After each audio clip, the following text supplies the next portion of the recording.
Good morning to everyone. So not to waste the more time, we'll be starting with the webinar. So I welcome everyone on behalf of Learnxt. Thank you everyone for joining the webinar. I'll give you a brief like what we are doing and what are the things on which technology we are working on. So Learnxt was founded in the year 2020 in the month of December in India in a state Bihar. This was formed to make the awareness of artificial intelligence and machine learning in the youth generation to the state where literacy rate is very less. At the same time, we are involved in the emerging technologies like digital marketing, artificial intelligence, machine learning, and edge intelligence. So moving to the next part, I'll introduce the speaker of today's webinar, Mr. NAJAFI FRIDOON. He's a edge intelligence researcher at Donghua University Shanghai, China. Was advised by Professor Wang Pengwei. So he will be the speaker for today's webinar. Welcome, sir. Over to you.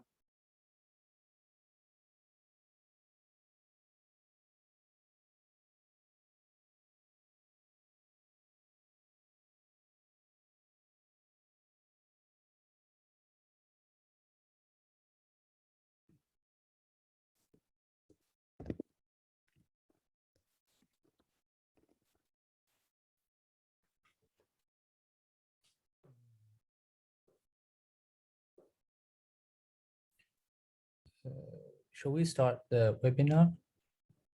Yeah. But I see there are just a few number of participants. We have near about 20 people on our Facebook page. Oh, they're watching live. Yes. All right. Just a moment, because I have to figure out something here.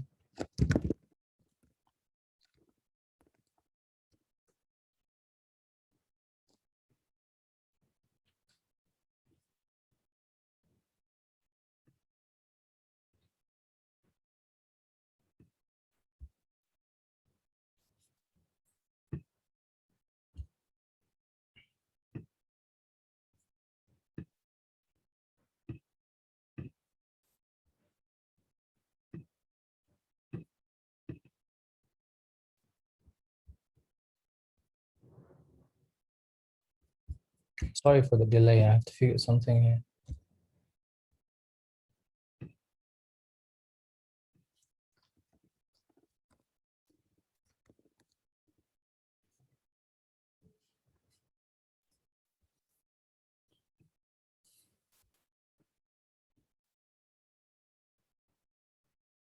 Just give me 2 more minutes. I have to figure there's something not going well, so I'll just come back in 1 minute, right?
Am I audible to everyone?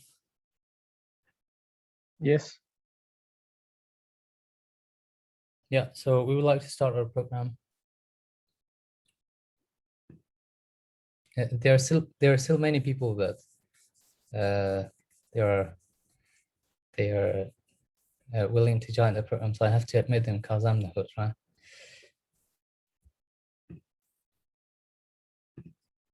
All right, we start our program in just a second. I'm sorry because of the delay, because my voice system doesn't work properly, so I have to check it before I start the program.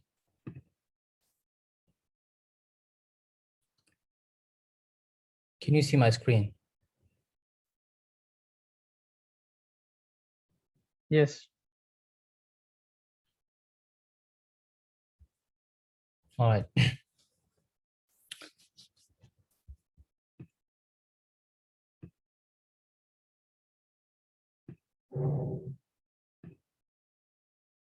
All right. Thank you very much to Learnxt, and I'm really pleased to be here today. It is really an honor for me to talk here, and I also thanks everyone who has joined the program. We really do it for you, and we couldn't do it without you, because you are actually the force behind these webinars. We are conducting such webinars in order to empower you. So as Kamot says, currently I'm doing my final year master's studies at Donghua University. In addition to what he said, I am working, my research direction is tiny MLs, or particularly the machine learning models that they are applicable on tiny edge devices, such as mobile phones, smart cameras, and smart watches, and all those edge gadgets. So edge intelligence is actually part of it. So what we do with edge intelligence, we are moving the intelligence partially to the edge of the network. Anyway, that itself is a very big topic. So if we have time, we would conduct other webinars on that. And I will also share with you the work that I'm doing, or the particular topics that I'm working on. But anyway, let's just move on to the main topic of today's webinar, which is actually the concept of artificial intelligence, machine learning, and deep learning fundamentals. So nowadays, if you look at different industries, you will be figuring it out that many industries have been deeply touched by AI and machine learning, and particularly deep learning. So in today's topic, this is actually the outline for today's webinars, the concept that I'm going to talk on them particularly, and then we will move on to the demo sessions, where I will show you guys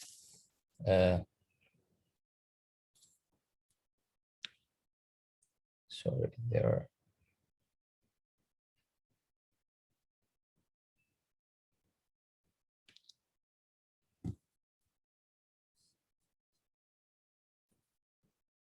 and then I will show you guys some demos on how we actually implement machine learning algorithms and deep learning algorithms for purposes such as email classification and also image classification tasks. So the theme or the outline for today's talk are as follow. First, we are going to talk about what is AI. So we are going to give you a general intuitions on what AI is actually. And then we move on to the concept of machine learning, what machine learning is and how it was born. Then we move on to the popular machine learning algorithms, or the algorithms that they are currently in use. And then we move on to a comparison between the conventional and traditional way of programming versus the machine learning way of programming, and how these two things are different from each other. Then we move on to the concept, to the very hot concept of today's world, that is actually deep learning, and how deep learning was born. And the deep learning is actually coming from the body of machine learning.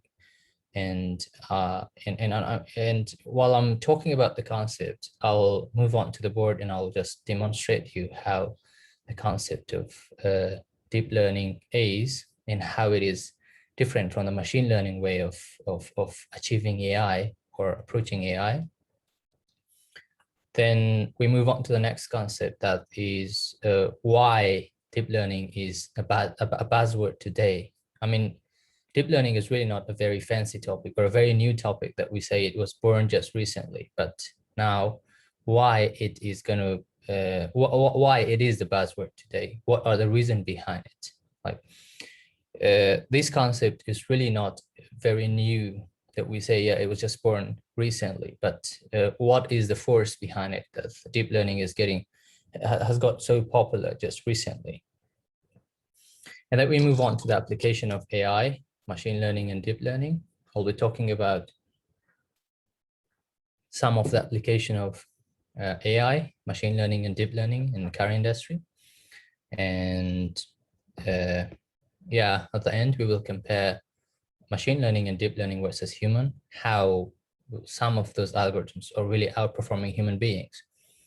And we will look at it, and we will figure it out, that what is the force behind it, why deep learning and machine learning algorithms are really outperforming human at a certain point. Then we move on to the demo sessions. We'll have question and answer part.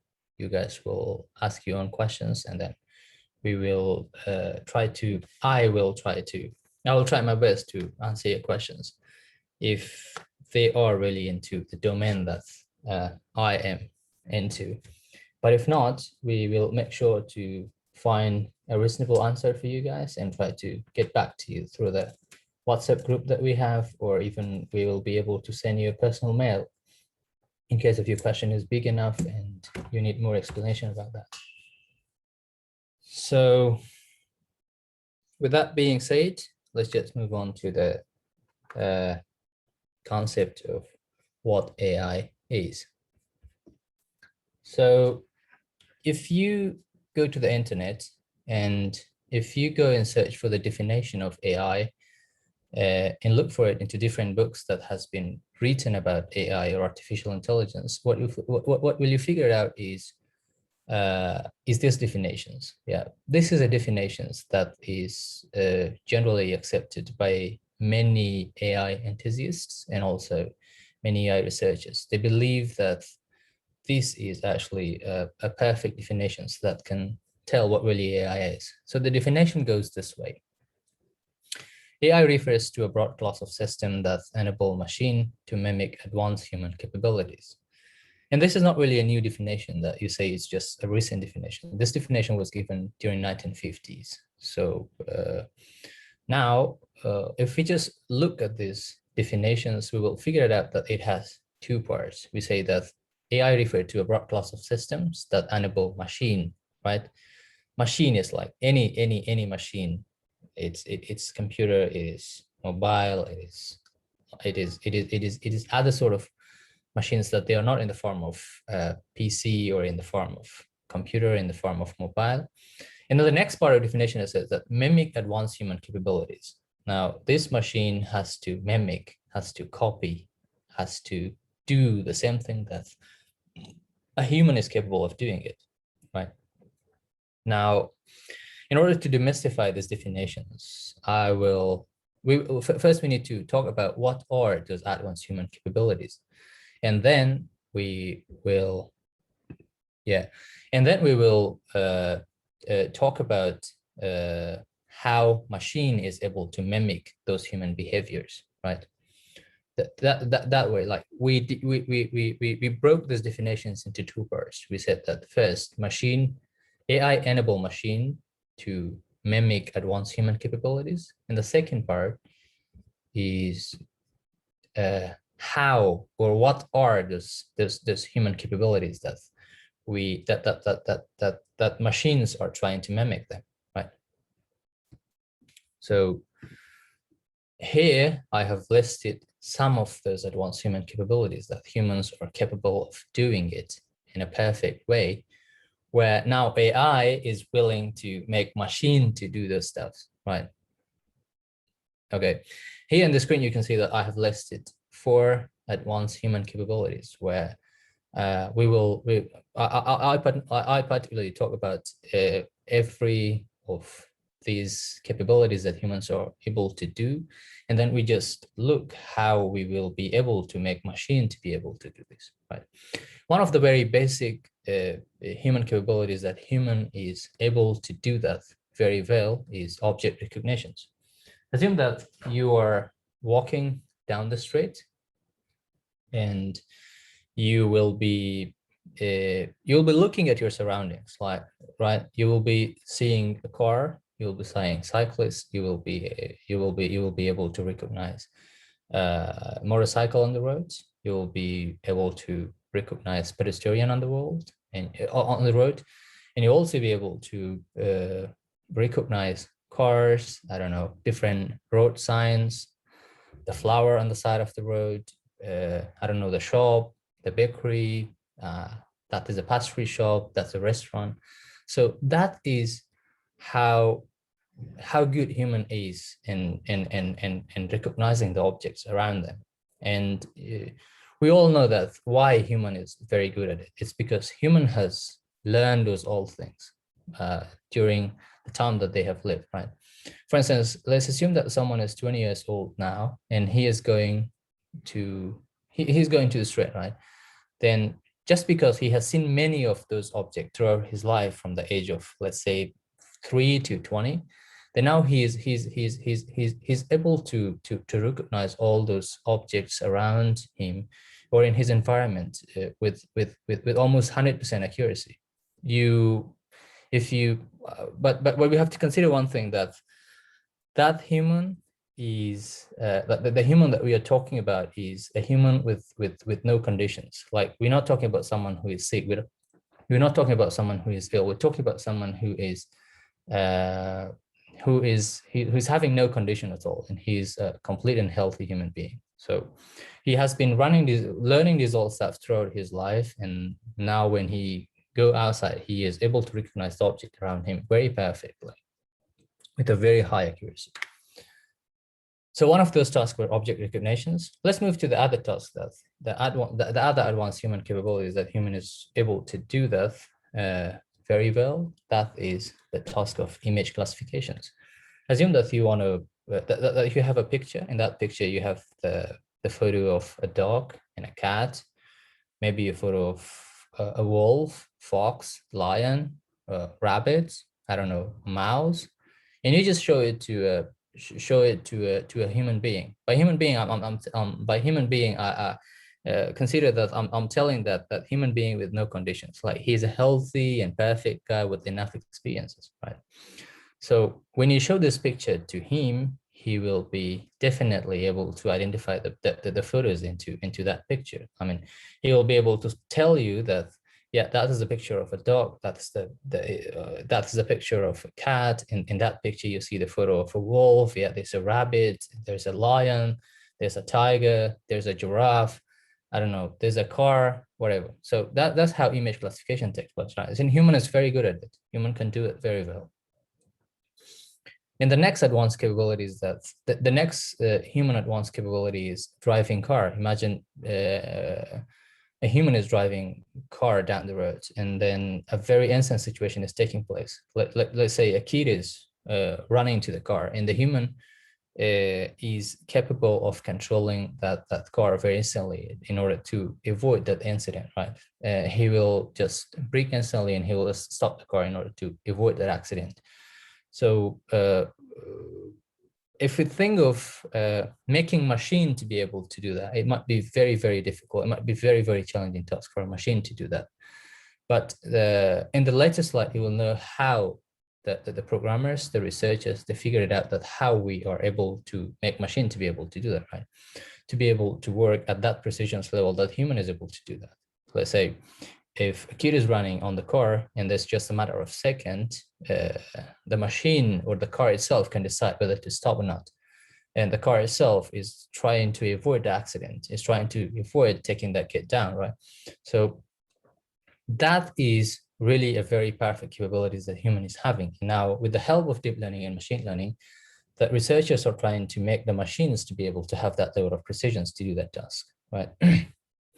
And the next capability of the human is diagnosing disease. Now, you see, the way that humans are able to diagnose the disease is really outstanding.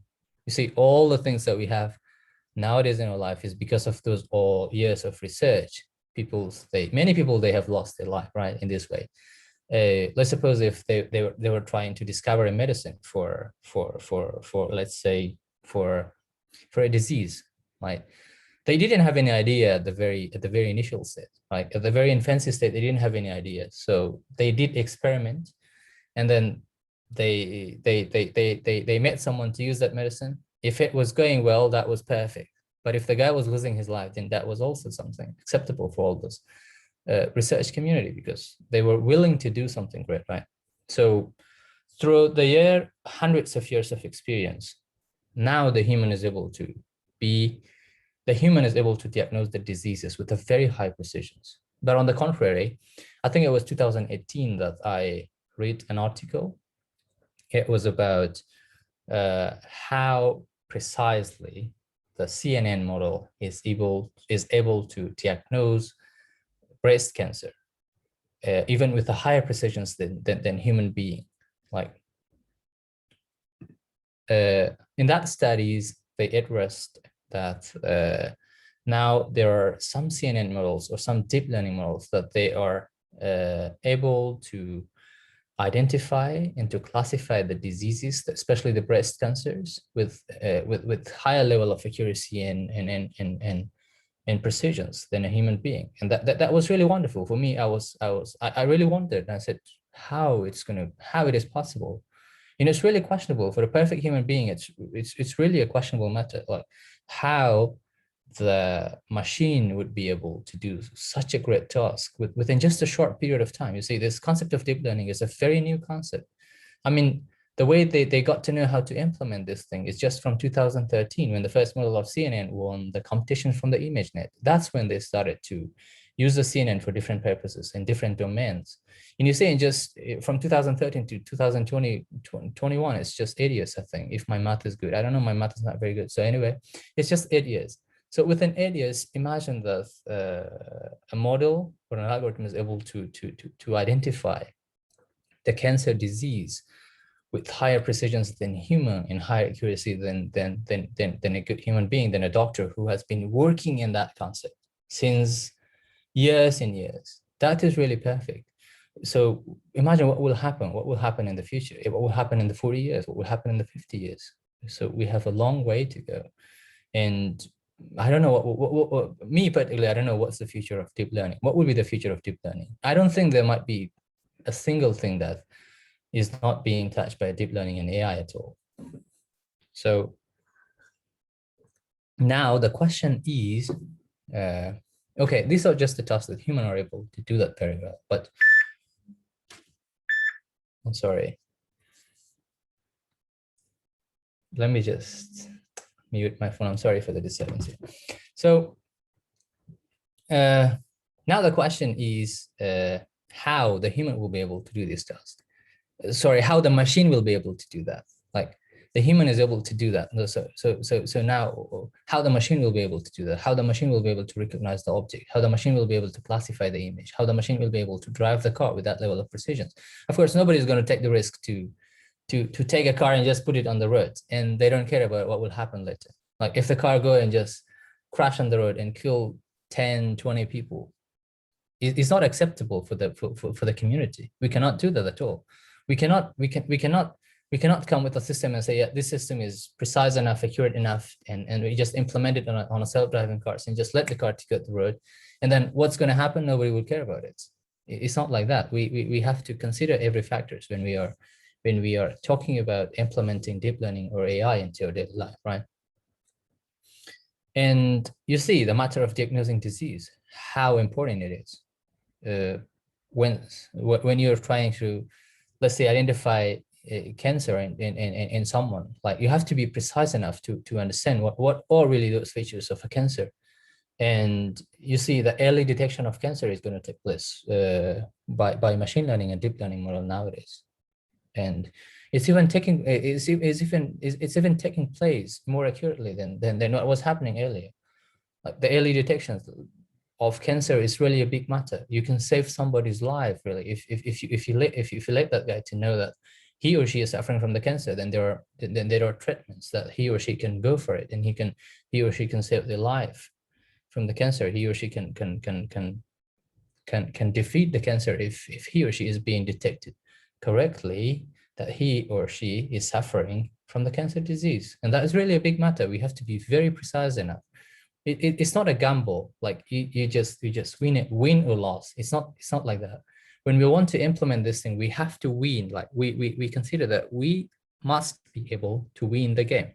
Like we have to win this game. It's not the matter of win and loss that we say, okay, this model is for diagnosing cancer, whether if it classify or if it identify the cancer good, is it good? But if it's not, it's also okay. No. We don't want that system. We want a system that should be able to classify, to diagnose, to diagnose the cancer, to diagnose the disease with a very high precision, with a very high accuracy.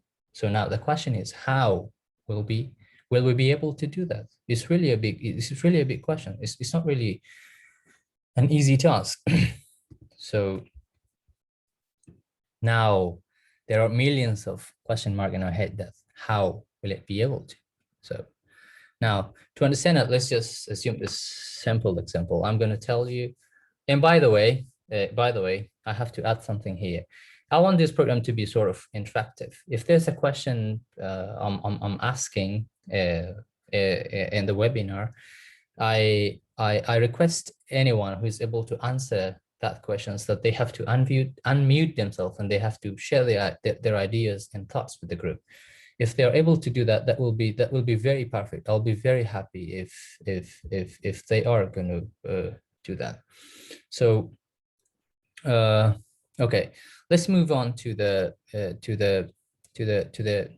concept of how AI will do this task, or how AI is going to right. Okay, how AI or how machine is going to be able to do this task, right?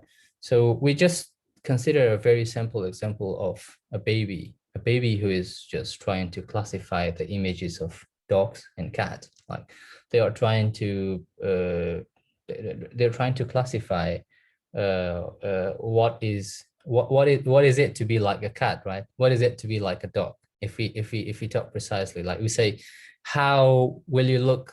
Like you have to be interpreted as a cat for a baby, and how will you look that you have to be interpreted as a dog for a baby, right? And this is really a very challenging task for a baby who is just maybe 2 or 1.5 years old, because this baby might not have enough information about his or her surrounding. You see, having enough information about your surrounding is a very big challenge, right? For a baby who is just at the age of 2 or 3 years old, he or she might not be able to have enough information about his surrounding. So if you give the task of these image classifications to a baby of 2 or 3 years old, it might be very tough for him or her to classify these images of cats and dogs.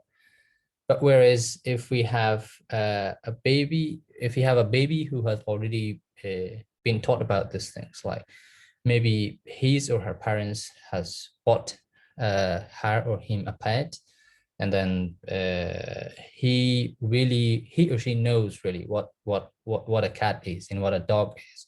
So that's how he or she will learn about these things, right? He or she will be able to classify when he or she see another animal or another cat or another dog, or even another animals.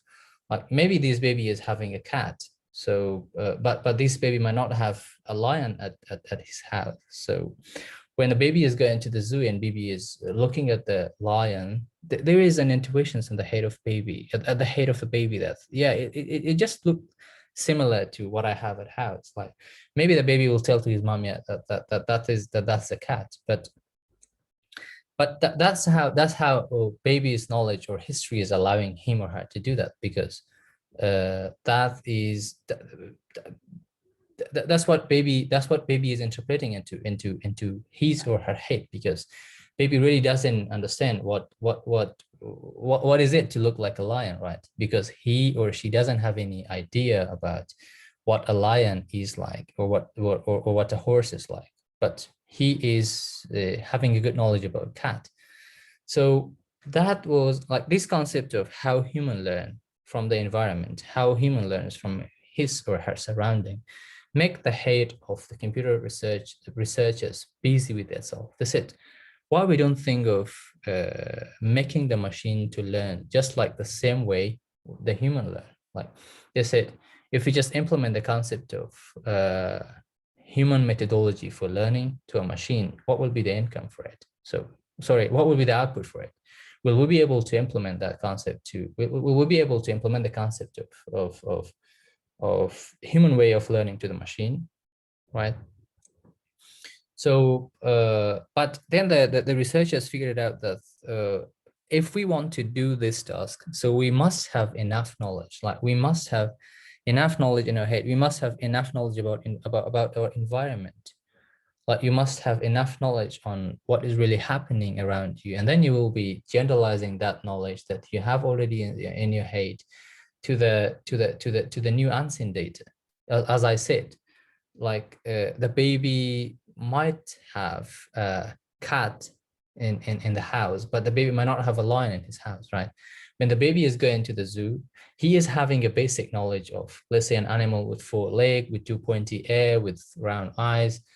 If, according to that baby, that's how a cat looked like. Like when the baby is going to the zoo and baby is looking at the lion, like the lion is also having 4 legs, the lion is having 2 pointy ear, and then the lion just maybe the baby, according to baby's intuition, that's a big lion, or that's a big cat, right? So baby is using that knowledge from the past, the knowledge that he already gained earlier, and then he is going to generalize, he or she is going to generalize it to the newly unseen data. That is that was actually what made the head of computer scientists busy with it. And they said, okay, let's just implement this concept to the machine. Will the machine be able to do that? And then they said, okay, if you want to implement this thing, then we have to make the machine to have some sort of histories from data. Like there should be data that are known to the machine. And the machine should be able to look at the past data, look at what happened, look at the history, and then based on that history, the machine has to decide about the newly unseen data, right?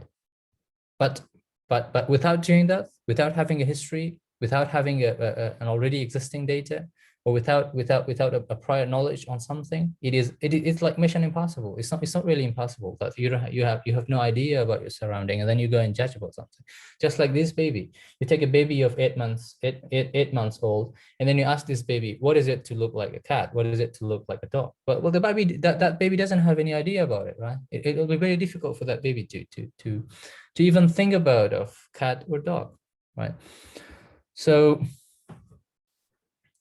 now we move to the next concept, to the next important concept. That okay, that thing came to the brain of to the head of the computer scientists, that we have to make the machine to learn like human. But you see, it was back in the 1950s. But why they couldn't succeed? Like they figured it out that yes, we have to make the machine to learn like human. But it was in the 1950s. But why they couldn't succeed earlier? It's just recently it's just very recent, like 2000, maybe 2002 or 1996, 1993. I think 1987 was the first paper that they came out.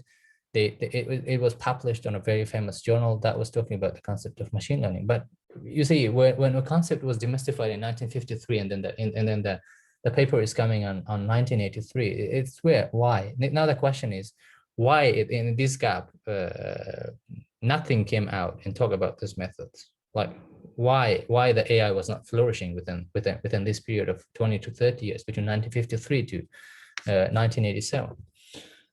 And why it is a buzzword today? Well, actually, the primary answer for this one is the lack of an approach. They got to know that we have to make the machine, we have to feed the machine with data, and then we let the machine to learn from the past history. But they were stuck with the method. They said, it will be very hard to feed the data to the machine. It's not easy for a machine to, we cannot just give the data to the machine and say, yes, you have to learn from it, because machine doesn't have any logic. You have to define the logic for it. Now, if you just give the data to the machine, it won't be it won't be possible at all that machine learn from it. So there should be some sort of statistic things, that the method, the procedures that you have to follow that procedures, and then by following that procedures, you will be able to make the machine to learn from the data, right? So the primary answer that this thing couldn't succeed was the lack of approach. Like, there was no approach at all. They had no approach at all, that they have to give or feed this data to the machine, right? So there was some primary solutions that they were proposed by these machine learning researchers, or by those AI enthusiasts. But like one of the method that they proposed, that was the method of traditional programming. They said, what if we just follow the traditional way of programming, and we have to consider if we are able to make that machine, in order, if you're able to make the machine to learn from the data.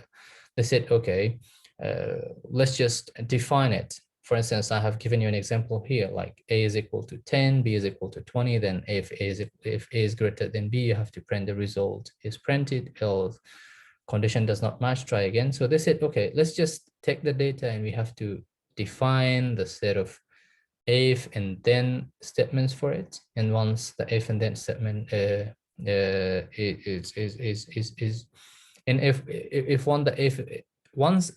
the if and then statement is implemented on that data, then we have to see what will be the result of that things. They tried that things on an image data, and then that was really horrific. That was not possible to do it on a machine on an image data, because you see, if you want to consider an image data and you want to define if and else statement for every individual or single pixels into that data, into that image, and if you want to define if and else for every single pixel into that image, it will be very difficult. Imagine when we talk about the concept of machine learning, we have the training data and we have the testing data. Like, imagine if you have like 2,000 images in your training data, then if you have a picture of, let's say, 20 pixels, then 2,000 into 20, it will be 2,000 into 20, it will be 400,000 if and else statement only for a single image. And then it was really difficult for the practitioner, for the AI practitioners to do that way. So they said, yeah, this approach is really not working. So they said we have to come with another approach, so that through that approach we will be able to demystify this concept, to clarify this concept, and to solve these puzzles of feeding data to the machine. You see, here I have given you an example of why the traditional way of programming failed for the machine learning concept. Imagine that we have just a picture of cats that we want to feed it to the machine, right? We are going to take these images and we are going to feed these data or these images to the machines, and we let the machine to understand the cat in an image, for instance.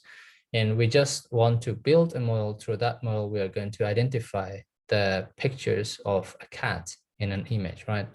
So now if you consider the different training images for these things to be fitted,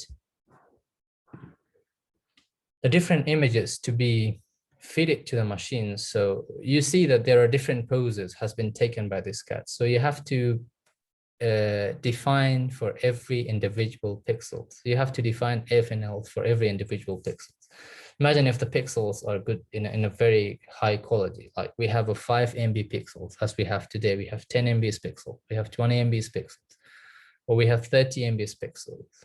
Imagine what will happen. Like you see, with 30 MB pixels, you have 30 million pixels into that image. And for every individual image, you have to define 30 million times of F and then F and then F and then.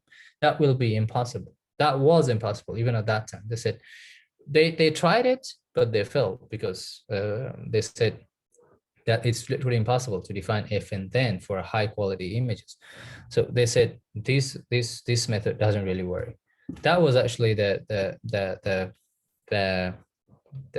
time that they thought of machine learning. They said yes. That you see, I talked about the approach. I said the first approach that they tried was F and L statement. And now when that approach failed, then they came with another approach of machine learning. So now machine learning is just a way to approach AI. Now, machine learning is just like a way that the researchers, it's the result of tens of years of research by the researchers in order to be able to feed the data to the machine. So we are actually looking for, we are looking to approach AI. So the first approach failed. That was using of the traditional programming, F and then statements. Then the second approach that was the result of tens of years of research was the concept of machine learning. They said that they defined the machine learning that machine learning is a class of statistical method that use parameters from known existing data and then predict outcomes on similar novel data. So for this purpose, I'm just going to the I'm going to the notebook and I'm going to show you guys what do you mean exactly by this concept that the researchers have said. So we're going to demonstrate that into the into a whiteboard. Just give me a second. So I'll be just going to the whiteboard, and I'll be showing you how this thing is taking place.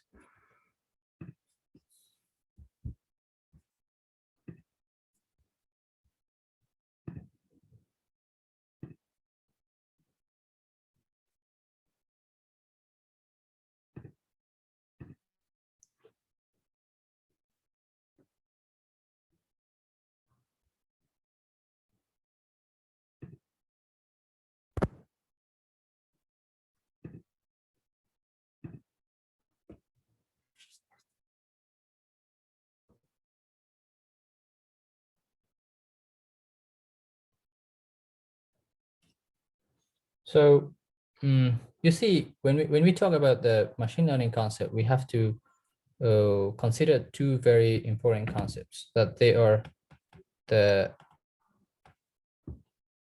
training set and also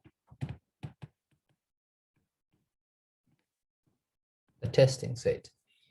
Here in the PPT, as you saw, they say that machine learning is a class of a statistical method that uses parameters from the known existing data. That known existing data are actually the training set. These are called the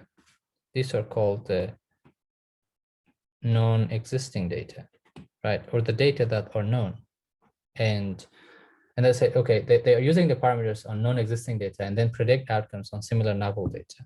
And then the testing data are actually the novel data, the data that the machine or the computer has not seen it. So, well, basically what the concept of machine learning is we are trying to take the training data and we are passing it to the different machine learning algorithms. And then once the algorithm is trained based on that data, then we will, the result of implementing an algorithms on a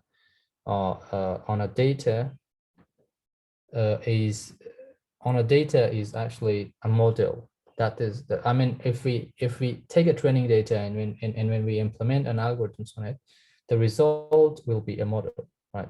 And that model is going to be used for later use, so that we take that model.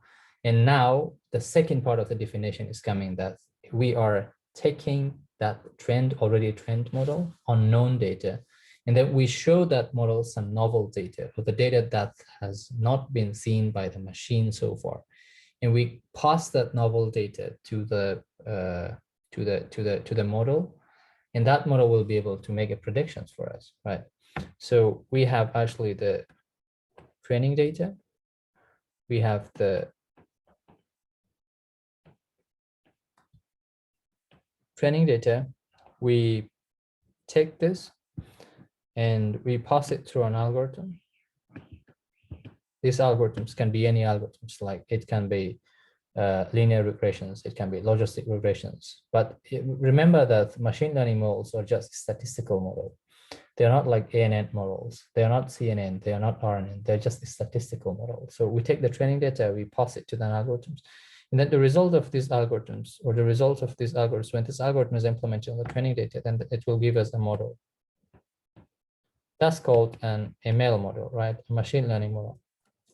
Now, this machine learning model is now trained on the training data. Now, in the training data, we always have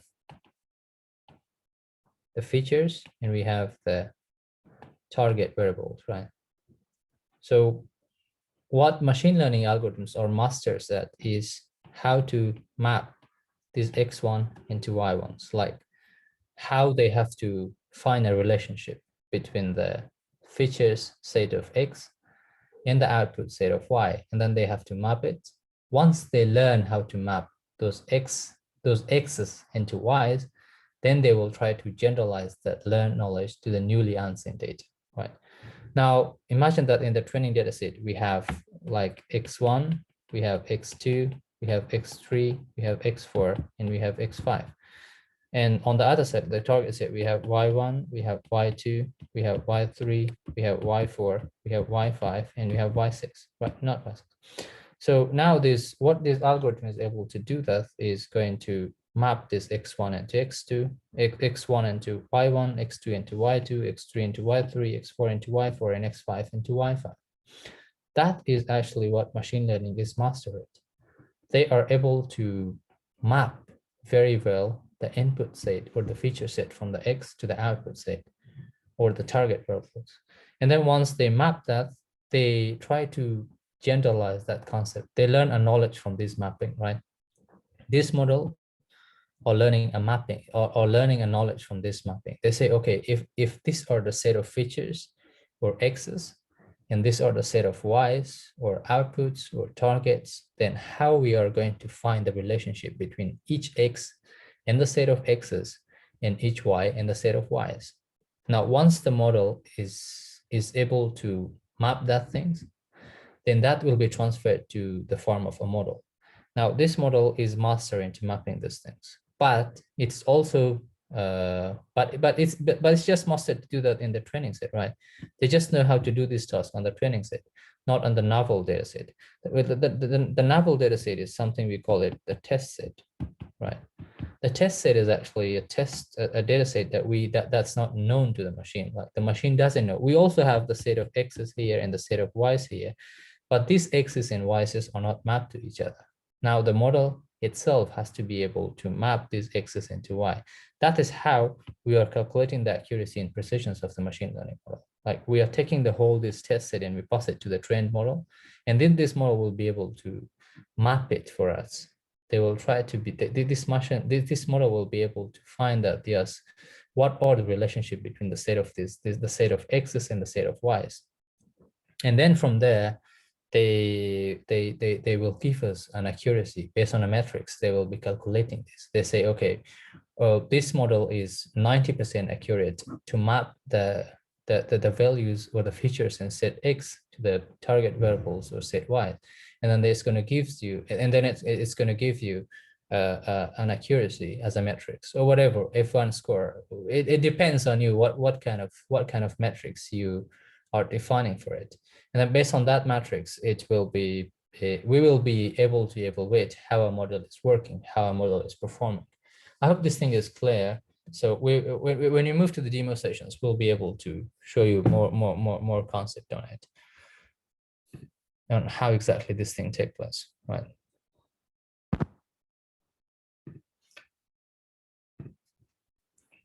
So yeah, that's how machine learning works. That's how you got just a basic idea of how machine learning model works, how they are taking the training set and then they map the X into Y's, and then the result of applying that algorithms on the training data will be a model, machine learning model, and that model will be evaluated. The performance of that model will be evaluated based on the metrics that you yourself define, whether this is accuracy, whether this is F1 score, whether what metrics that you define by your own.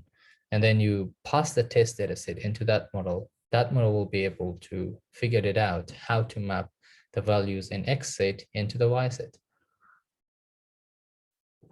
And then it's going to give you an accuracy as a matrix, right? So these are some popular machine learning algorithms. They are linear regressions, logistic regressions, linear discriminant analysis. These are all the machine learning algorithms that, based on the different use case, we will be using the different machine learning algorithms to do the different tasks. For instance, here at the demo sessions, I've taken the naive Bayes classification algorithms and I have classified the emails into spam and ham emails. So I have taken the data set of emails that are ham and spam, and then I have taken the use of naive Bayes classification algorithms, and I have classified that email into ham and spam, and I will show you in the later slide when it's coming, when the time is coming for the demo sessions. Right now, I said to you that we will look at a slight comparison between the traditional programming versus machine learning. Like when we talk about the traditional way of programming, so what we do in the traditional way of programming is we pass the data to the machine and we pass the rule to the machines, and then the machine will give us as an answer. Just like I said you an example. For instance, if A is equal to 10 and B is equal to 5, now if A is greater than B, then we have to yeah, that's the rule. Like if I say if A is greater than B, then you have to give me a statements, and then okay, A is greater than B, else B is smaller than A, and then it's going to give you the answer. That's the answer actually. That's what comes out is the final answer, right?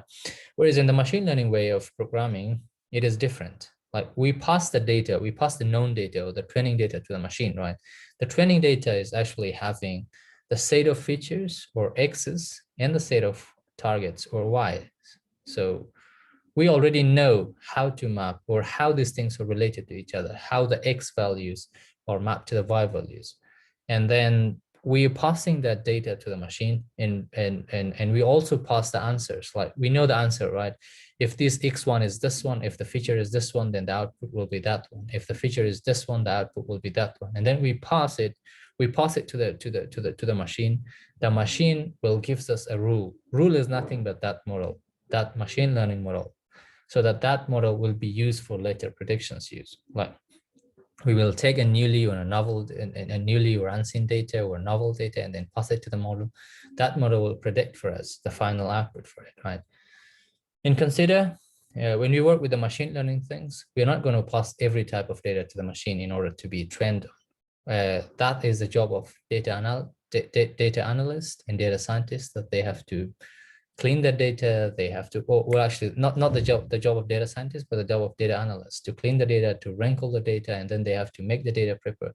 Then they find it, then they hand it out to the data scientist. The data scientist has to be able to find the correlation between the features and the output, and then based on that correlations, he or she has to propose a statistical model, whether they have to use machine learning, whether they have to use deep learning model.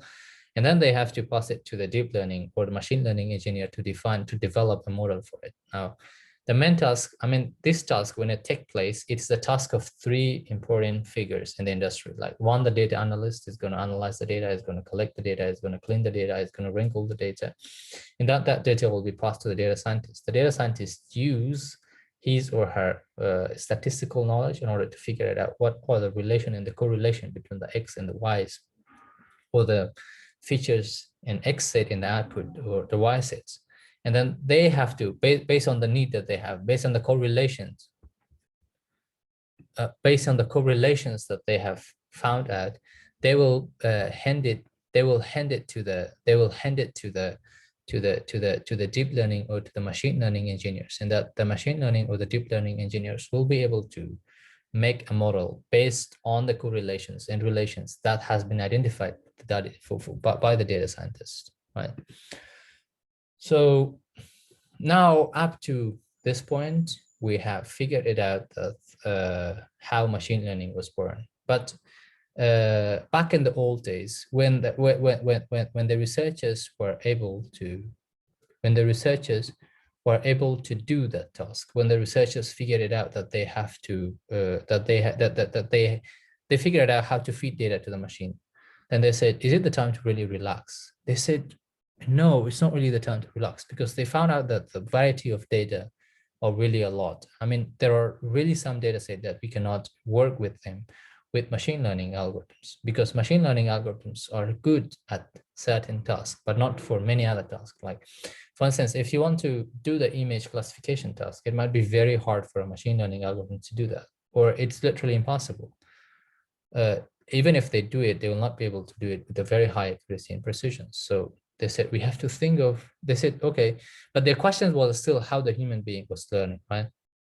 So the researchers said, of course, we did find that how the machine learning concept works with a statistical model, but still we haven't demystified how the brain of the humans learn the concept. So they said, we have to copy the human brain. We have to copy that the human brain, that how the human brain is able to work, how a single neuron is able to learn, how the neuron in our brain is working. You see, our brain is just combinations of 200 billion neurons. So when they are deciding about something, when they are thinking about something, when something happened in our brain, that's actually the result of our neurons getting fired or not, right? That's how the neuron works. So they say we have to copy we have to mimic the human neurons, and that's how they said we will be able to demystify, we will be able to solve a very, very complicated problems, just like human does, right? Human is doing that task with an instant, very instantly, with a short period of time. So they said, if we are able to do that task, if we are able to mimic the human brain, then we will be definitely able to solve very, very, very hard problems. Like, we will be able to solve the very complicated problems, just like human are able to do that. So that was actually the concept. Okay, let me tell you that one thing here before we move to the concept of deep learning. They said, if we want to, I talked about the image classifications using machine learning. They said, okay, if you want to do machine learning, if you want to do the face recognition, it's just a basic application of machine learning. They said, if we do the face recognition using the machine learning algorithms, there are many things that we have to do by our own.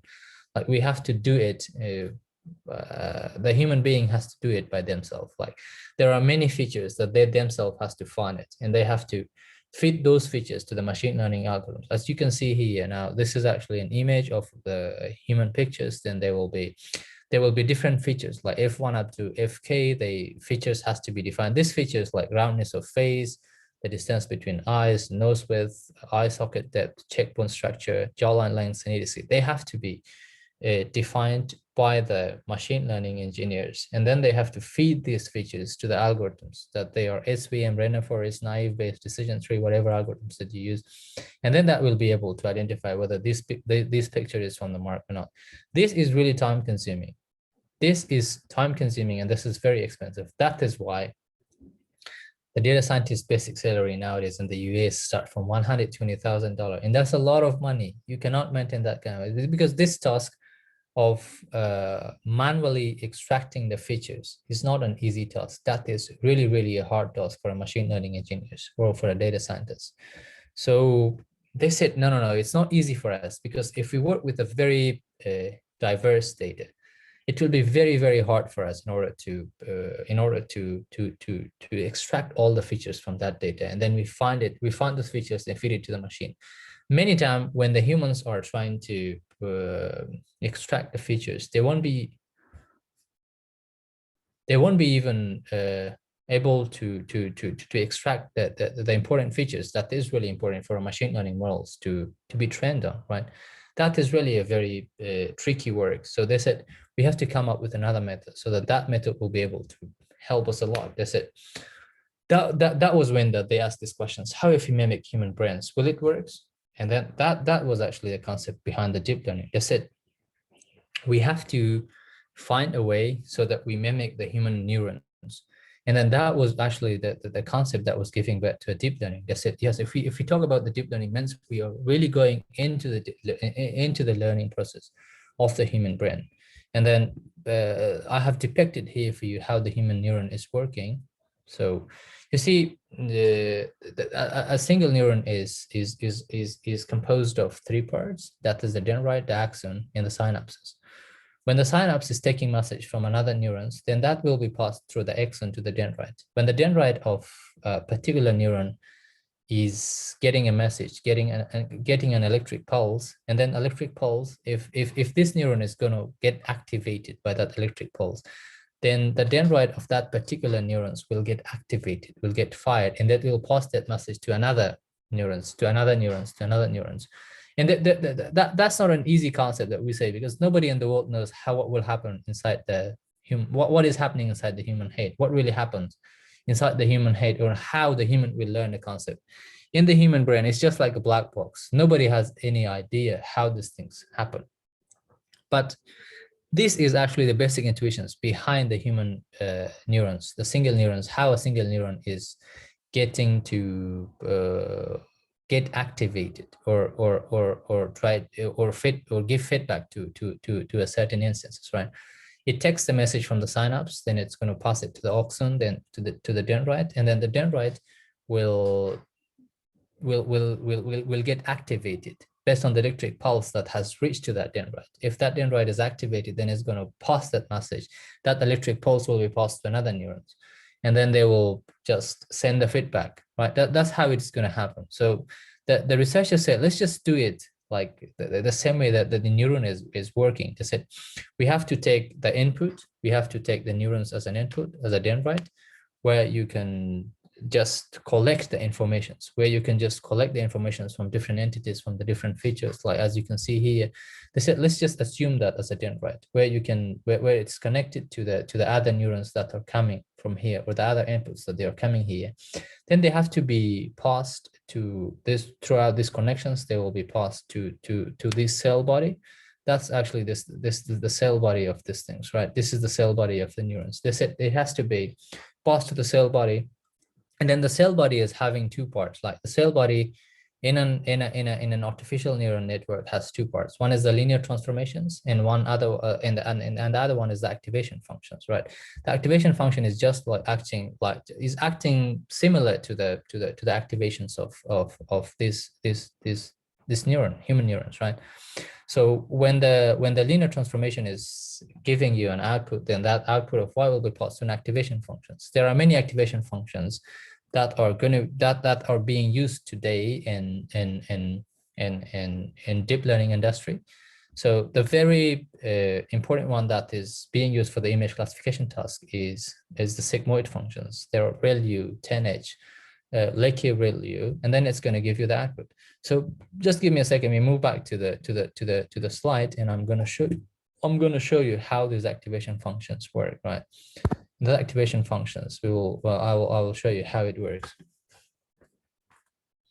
Like I said, one of the very useful activation function today is called sigmoid function. That is being used a lot for the image classification task. So if we have an f of x is equal to 1 plus e to the power, sorry, oh, my handwriting is really bad. Let me just try to write it. Well, I don't know why I didn't learn how to write well.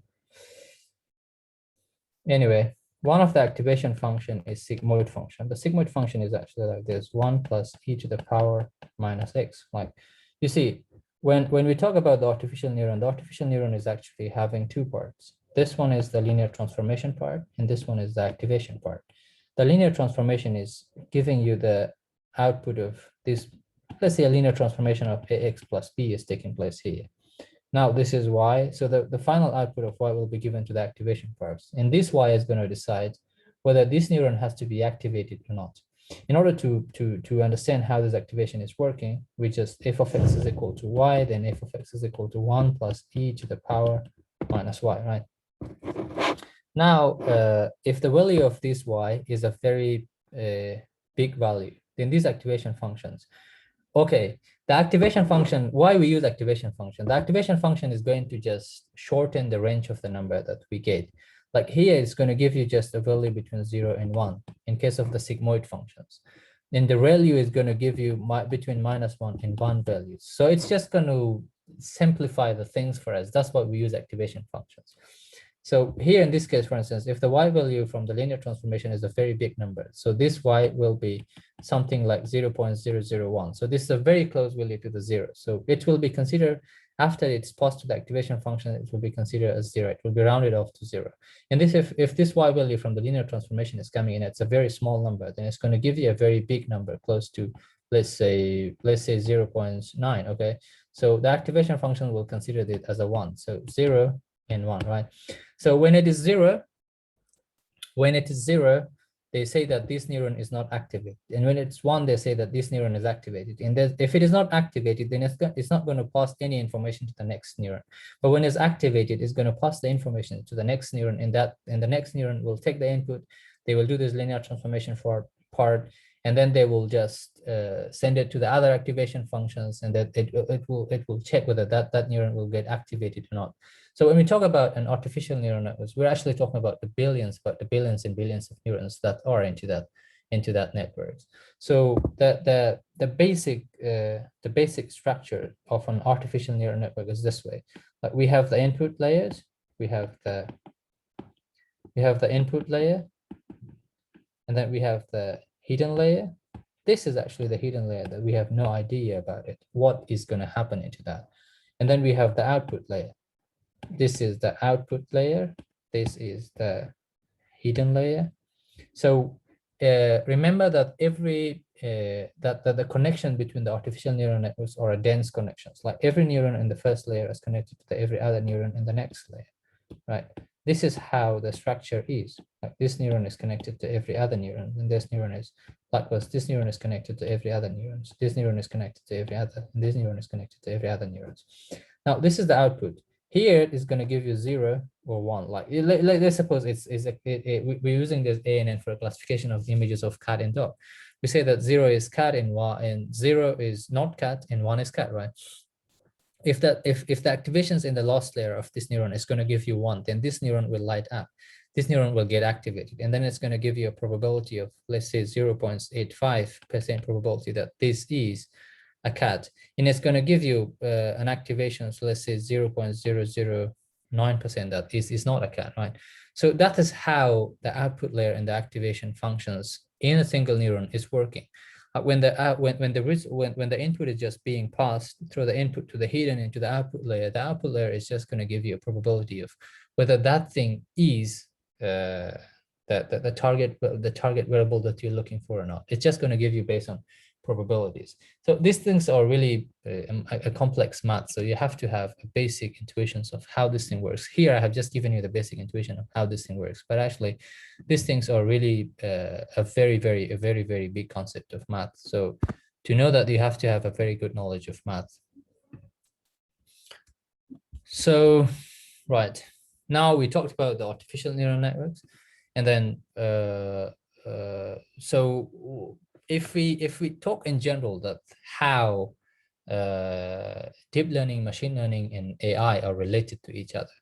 Now you see that AI is a very big umbrella. AI is a system, as we defined. It's a broad system that's going to mimic human behavior. Now, the machine learning is actually a simpler umbrella under the umbrella of artificial intelligence. Like it's a smaller umbrella, sorry, not a simpler, a smaller umbrella under the umbrella of artificial intelligence.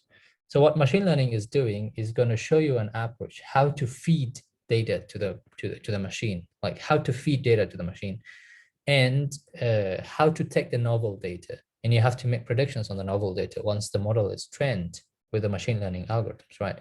And when it comes to deep learning, so deep learning is actually a branch of machine learning that is inspired by the human brain, that is mimicking the human neurons, the way the human neuron is working. That is how deep learning is working. Now, here in these pictures, you just see a simple comparison between the machine learning and the deep learning. The way machine learning is working, So you will just define the features manually, and then the features will be passed to an algorithms, and then the algorithms will give you the final result. Whereas in deep learning, you as a deep learning engineer, you do not need to define the features manually. You just need to put a lot of truth data. You just need to pass a lot of truth data to the machine learning algorithms, to the deep learning algorithms. And then the deep learning algorithms itself will be able to figure it out. What are the features into that data? And then based on that data, it will give you an output, right? So that is how deep learning works. The deep learning concept is a different concept in machine learning. It's working based on the human brain, and it's going to give you an intuition of how a human brain is really working, right? You can just see it here. And if we just think it in general, the concept of machine learning to deep learning is actually from the concept of doing to thinking and doing. Just like machine learning is just able to do a task for you, right? Whereas in deep learning, it's not only doing for you, it's thinking and doing for you, right? They're doing the thinking part and they're doing the doing part, right? The think and do. It's like a smart kid. Deep learning is like smart kid. Machine learning is like a dumb kid. Like if there is a dumb kid, you will be always telling him that, yes, okay, let me tell you a scenario. Assume that there are two kids. One is dumb, one is very smart. You're trying to tell them how to add two numbers, right? For a dumb kid, you have to tell him every time that 2 + 2 is equal to 4, and then he just write it. He doesn't know why 2 + 2 is 4. Say 3 + 2 is 5. You have to tell him that 3 + 2 is 5, then he will just write it. He's just doing. Where in the case of smart kids, you just need to tell him that, yes, addition, count it in your hand. This has two fingers, 3 fingers on it, and it will be 2, 3 is 5. And then he himself will figure it out. If you later on, if you tell him that you have to add 6 + 9, you don't need to tell him at all that 6 + 9 is equal to 15. He will count in his finger and then he will figure it out because he's smart enough to figure it out by himself. So that is how deep learning is. So deep learning is like a smart kid. Assume that deep learning is a smart kid and machine learning is a dumb kid that you have to tell him every time to do something for you. Well, the task is going to be specified, right? But now, so we said that deep learning is not a very new concept, but why it is the buzzword today? Like why the deep learning is very famous today. So I said that for the deep learning, you must have a lot of big data. Like a truth data has to be a very big amount of data, and then you have to have a better hardware because in case of machine learning, it was a different concept. It's a different concept. When you train the model is not actually the collections of weights and biases. It's just similar. It's very similar to that traditional concept of programming of if and else. But if you come to the deep learning, there are actually the weights and the biases that millions and billions of weight will be added to your network. And those adds need to be calculated. Those adds need to be calculated and has to be transferred, has to be activated. That's why they really need a very powerful hardware to do this task, right? And then there should be some good algorithms that they do. Currently, there are very good algorithms that are going to be used for the deep learning purpose for every special task. Like when your data is a time series, you can use the RNN. When it's an LSTM, long short-term memory, and if it is an image data, you can use the convolutional neural networks. So the reason why deep learning is so famous today is because we have the bigger data set. Now we have the data set of ImageNet. It's a 10 million labeled images. And also from the YouTube, you see 8 million organized videos are available to the public. And we also have better hardware. Here's a comparison. They say cost per GB in the 1995 was $1,000, whereas cost per GB now in 2020 was $0.02. And we have very good algorithms for different type of data sets. We have for time series data, we have RNN, we have LSTM, we have CNN, and every day the new concept, the new algorithms are being proposed by the researchers, right?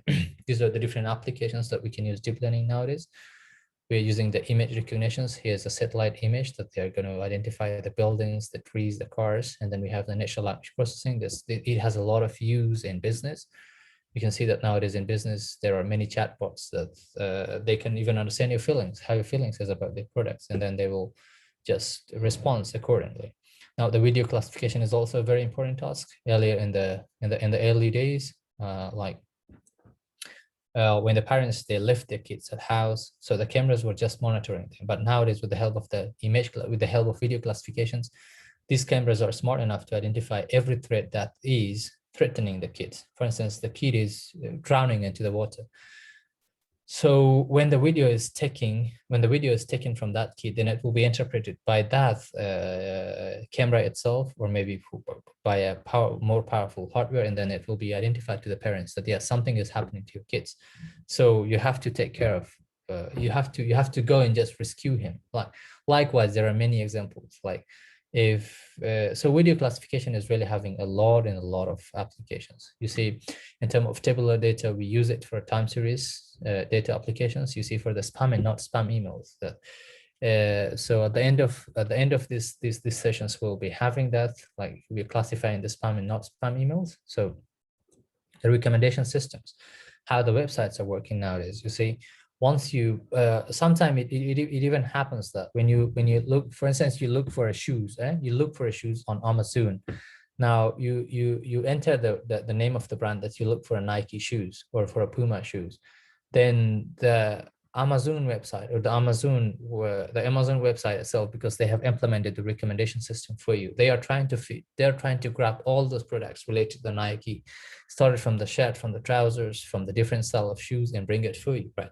Or even sometimes it happens that you don't even search for it, you just talk to your mobile. Like you see, it's actually the matter of security. I think it's threatening the user security a lot. Sometimes you just talk, you don't even search for it, you just talk for it, and then the internet or the microphones on your phone is just grabbing it and say that yes, the concept that you're talking, or the things that you're talking about, later on, if you just open your Amazon or open Alibaba or open Taobao, you'll find that yes, the same products are just on your mobile. You will be shocked that how did they know that what products I was looking for. That's how deep learning is really working. The recommendation system is really working that efficiently. So it has a lot of profit in business for many business entities, whereas we cannot neglect the security threat of it. But anyway, you have to deal with it, because now is the age. You have to keep yourself secure. Okay, that is your own. That's your own matter. That's your own responsibility. It's not, and that's individual responsibilities to keep themselves secure from all these threats that are being imposed. One of the very important application of deep learning is the self-driving cars. I hope in the next 20 to 15 years, I don't see any driver who is just sitting behind the wheel and driving the cars. I hope that these big companies, that they are playing into this market, that they are good players of the market, like Uber, Tesla, also Google, and some automotive companies from China. They have to be able to do that. Like in the next 20 to 15 years, I really cannot tolerate the drivers. I'll be just sitting in a car and I'll just tell the car where I'm going. So why do I have to explain it to the driver every time? Okay, I'm just going to tell you a simple example about how the traditional programmings and these deep learning has changed the industry of self-driving cars. In 2018, the Audi company from Germany, I think you know about it. They had a project on how to identify the road sign for their cars, because they had something in the back of the head to implement this concept of self-driving into the Audi models of car. They try to do that through the traditional programs. They try to like take all the road sign images, and then they had to define those things to the cars so that the cars will drive itself safely. But it took them like 2 years to do that, but still the precision and accuracy was like 90%. And then the NVIDIA came in. NVIDIA as a big player of GPU market. They said that they collected the data from the Audi, all the data that they had from the roadsides, the different roads, the different roadsides, and different turning, turn right, turn left, traffic light, and these things. And it just took for them 4 hours to train a very good model for Audi, so that the Audi will be able to identify, the Audi cars would be able to identify the road sign even perfectly, with even higher accuracy than what was happening with the traditional way of programming with the Audi company. So that's how deep learning has changed the industry of self-driving cars. Now you see how AI, ML, and TML and DL assist the human.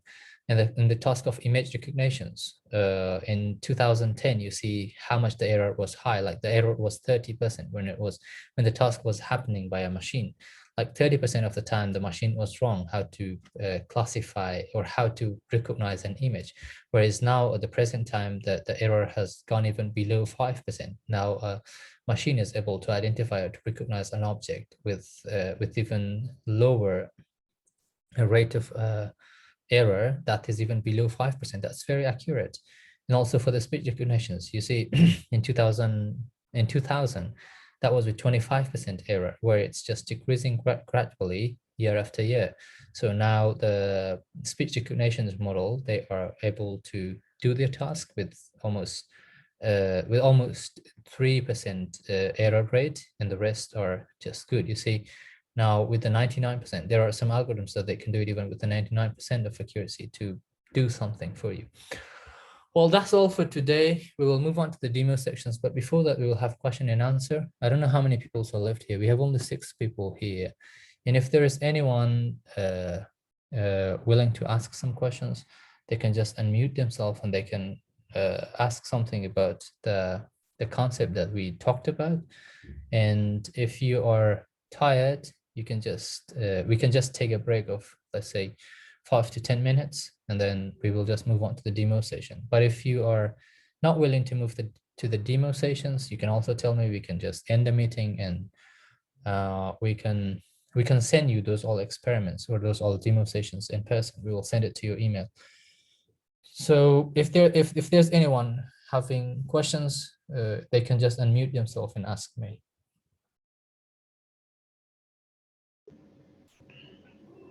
Hi, Mr. Fridooon.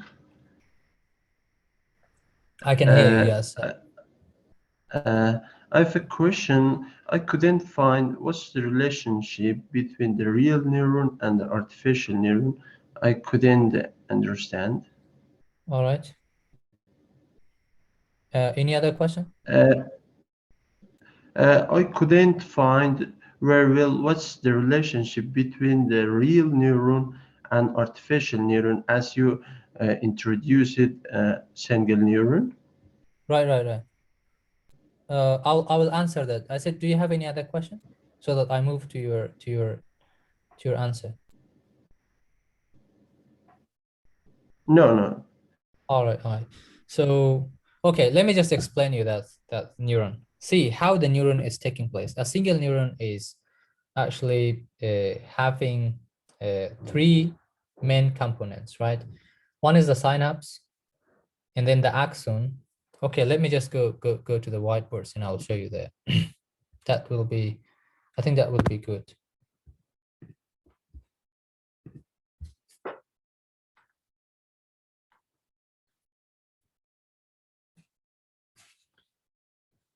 You see, when we talk about the neurons, we have 3 main components. Now, these are actually the synapse, right?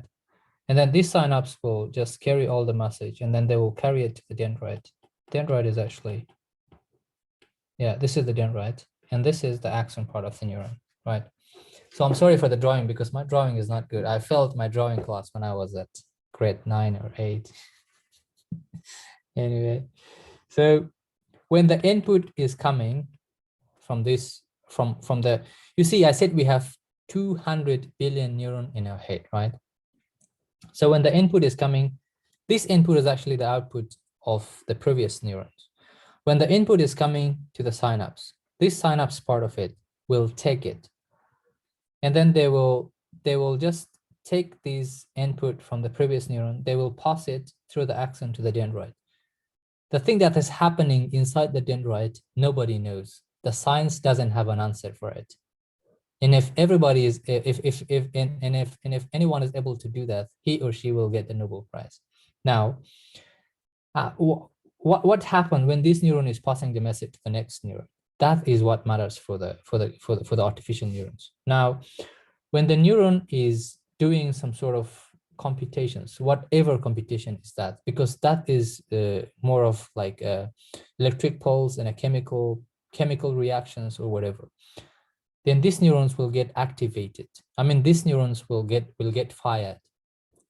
if this neuron, that the result of that chemical reactions or whatever that is happening, if that result of that chemical reaction is not to a certain level to a certain level of threshold, then this neuron will not get activated. The message that has came from the previous neuron will just be demolished here. This will not be passed to the next neuron. But if it is surpassing a certain threshold, then these neurons will get activated, and this neuron will pass that message to the next neuron. And likewise to the next neuron, to the next neuron, to the next neuron. What matters for the concept of ANN or artificial neural network is when we take the input, to these neurons, to the input layer, to the artificial neurons, this neuron has to get activated in order to pass the result to the next neuron, right?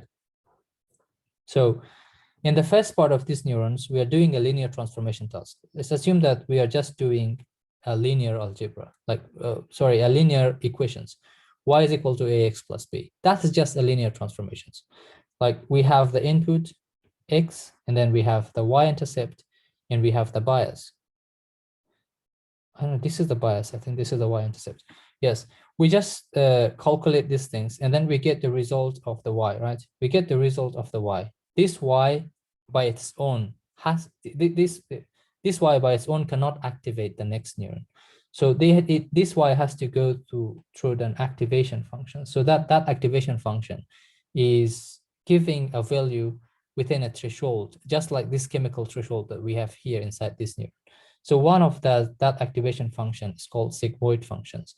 So the sigmoid function is 1 plus e to the power minus y, right?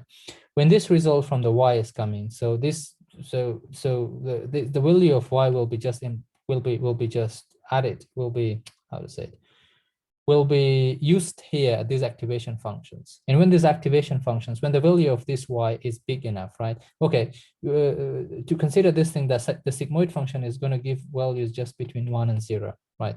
If the value is very close to 0, then it will count it as a 0, and the value is very big, it's going to count it as a 1. So this means that this neuron is activated, and this means that neuron is not activated. If the result from this activation function is 0, then this message will not be passed at all. That neuron will be terminated from this network, and that neuron does not have any role in that into that neural networks. You can just prune it away because that neuron does not have any usability, right? But when this neuron is getting activated, means that neuron is vital, means that neuron is reacting to the training data. And when a neuron is reacting to the training data, means that neuron is vital, that neuron is important. You cannot prune it away, because if you prune that neuron which is activated to the training data, which is showing activation to the training data, then you will just destroy that network. You will decrease the accuracy for that network.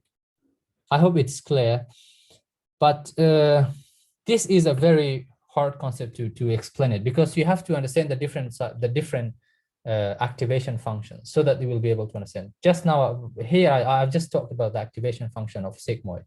There are many activation functions based on the different data set that you have. You will be using different activation functions.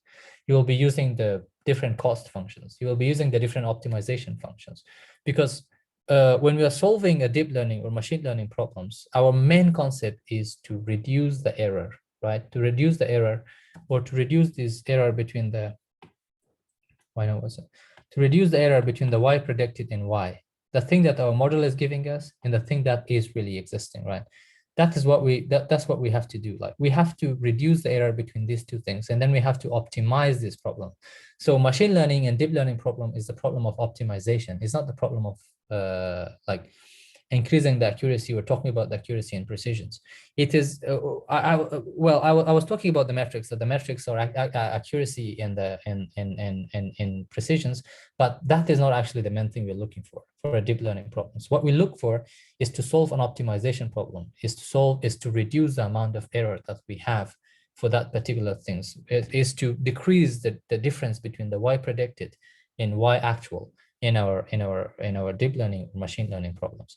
I hope it's clear, but if it is not, I'll try to explain that in the group later on. If I get time, I'll try to send some materials about that, and I'll be looking and I'll be searching about it, and I will send you a very clear columns, or maybe a very clear articles about that, so that you can understand it well. Thank you so much. I got it. Yeah.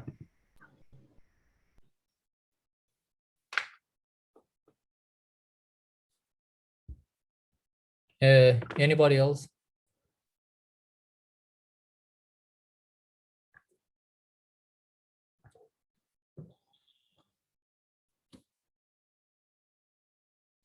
Do we move to the demo session? Just react. I mean, there's a reaction. Like, you can use this react button if you want to go, but if you don't want to go, we can just terminate the meeting here.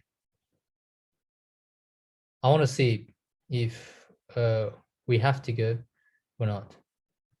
All right.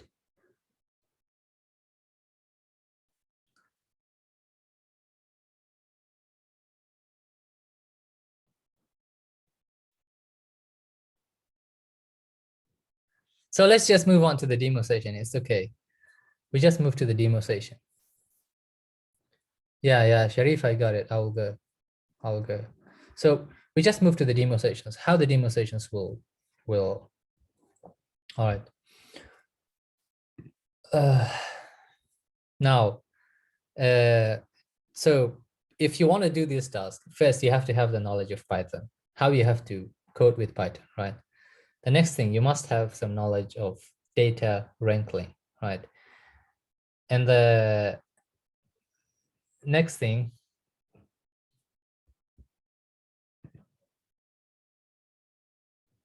okay. And the next thing that you have to understand, like for today's purpose, I'm using the Jupyter network, and I hope everyone who is in the industry of computer, they know what Jupyter network is, because it's hard for me to tell it now what really Jupyter network is. It takes a lot of time to introduce all those things. So the programming language we use is Python interpreter. We are using the Jupyter network, and we'll just dive to the work, and we will explain you how these things will work, right? So the first thing I have to do, I have to just activate. And by the way, if you want to use these things, you have to, you can use Anaconda. Anaconda is a very, very easy way so that you can use all those things. Activate TF. And Jupyter notebook.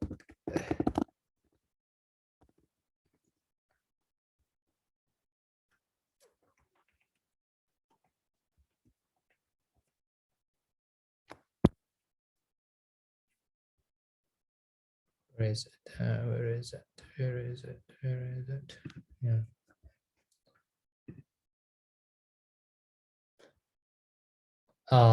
Okay. Now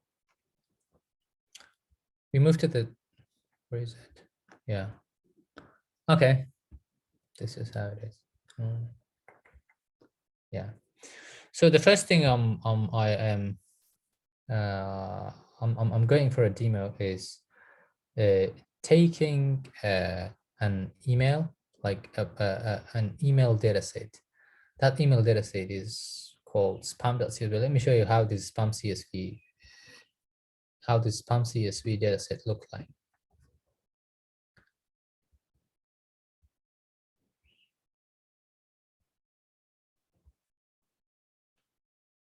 And by the way, you have to remember that when you work with the machine learning and deep learning, you must have the knowledge of what data set is. What is data set? Where you get it. And I think at the end of this demo session, I'll talk to you guys about where you get some sample data set when you want to work with machine learning and deep learning algorithms. So you'll be just able to know where you get your data set and how you have to use it. Okay. Yeah, this is a data set that I have used. Like, this is a data set of email that I have downloaded from Kaggle dataset. In this data set, you can see that we have the email that are ham and the email that are spam. Like, you see the spam email or the email that are containing some business things like, I don't know, this much discount, that and these. And the ham email is just like a normal email. Let's say you just send an email to your teacher and say, I want to submit my homework, or you just ask him to give you like one more day to submit your homeworks. Then you'll be just sending an email, hi sir, I'm sorry for the delay. Then I will send my homework by maybe tomorrow night. It's because I couldn't find time to do that. But whereas on the other category of email, you get some emails from some organizations or some, I don't know, some website that you get, they're talking about you. Okay, if you buy a property in Dubai, you will get this much discount. If you want to buy a gun from the Russia, this is how you, if you want to do that, this is, if you want to buy, I don't know, that thing, this thing, that is how spam email is defined. Like the emails that are more focused on how to sort of redirect you, like on how to like disturb your mind with those fancy business words, and you really don't know what is really behind. Like maybe by clicking a link, you will be just selling, or you will be just giving all your informations to them for free. Who knows? Because nobody knows what is behind those spam emails, because those spam emails are just trying to destroy your life. That's all. According to me, that's how it is. Yeah. So you see here in this data set, I have the sample of ham spam email. So there are now I'm going to show you how many emails are spam and ham, the way that I have classified this thing. This is very good for people who are doing data science. So people who are doing data science, please consider this thing very, very, very seriously. I know there are some people doing data science. So those data scientist people have to consider this thing very seriously, because this thing will be just grabbing your hand once you get in industry. Okay, the first thing we are importing here is Panda. Panda is just like an Excel. It's a library by Python. I don't know. And you just import that thing, and then it's providing an interface to work with your data, with a tabular data, just like an Excel file. Or if you're using on Mac, just like me, it's just like numbers that you can manipulate your tabular data. So the first thing we are doing is trying to import the pandas file. So we're just importing the pandas libraries. Then here we are defining a data frame, and that data frames we are using the pd.read inside the panda. Inside the panda, as we have call it as an alias of pd, then we have a read the CSV file. Through that CSV file, we are reading the CSV spam file. You can see here, these are the email that we have. These are our data set. This is how Panda is able to do with you guys. Like if you don't have Panda, you cannot do things like it. So you must have Panda in order to be able to see the data set this way. Now I'm going to just show you the categories, how the categories of these things are. So now for ham email, we have 4,825 emails, and for spam, we have 747. This data set is unbalanced, but it's just for a training purpose. I'm not recommending it. It's not recommended by anyone to use it for the real applications, but it's just for the training purpose. You guys can use it for the training, just to make yourselves masters, right? Just to make yourself to know more about how data science and machine learning works, right? So it's just for a practical, it's not for practical and for real application. You just need to use it for learning purpose. Now I have used the lambda function here. Inside the lambda functions, what I've done is I have categorized these two things, because machine learning models are very good with numbers, not with characters. Like if you have a character in your data set, you try to convert it to numbers. Like there are methods, like one-hot encoding is one of those methods that you can one-hot all your data that you have in a text format to a number format. And then that way machine learning model will really, really perform very well, right? Here I have said that I have used the lambda functions, and I said that if you put the x value as 1 if x is a spam, and else just put it 1. Like if my email is spam, here you can see if my email is spam, then you have to put that as a spam, then you have to put that as 1. And if the email is ham, then you have to put that as 0. I mean, the harmless email is represented by 0. I have hot encoded, right? And if the email is spam, then you have to put it at once, right? Now, we have, I said in the machine learning things, you have to split your data into training and test. Like you have to have training data, and then you have a test data. From the SQL model selections, I'm importing the train test split libraries. Inside this train test split, I'm trying to split my data set into train test, and X train and X test, Y train and Y test. This X train and Y train are actually used to train my model, right? I'm using these two things. In the later slide, you will see it, that I'm using these two things to train my model, and then I'm using this X test and Y test to evaluate my model, how my model is performing. So I'm just doing it. I'm trying to split my data into what? Data frame object has no attributes. What do you mean? Oh, let's see it again.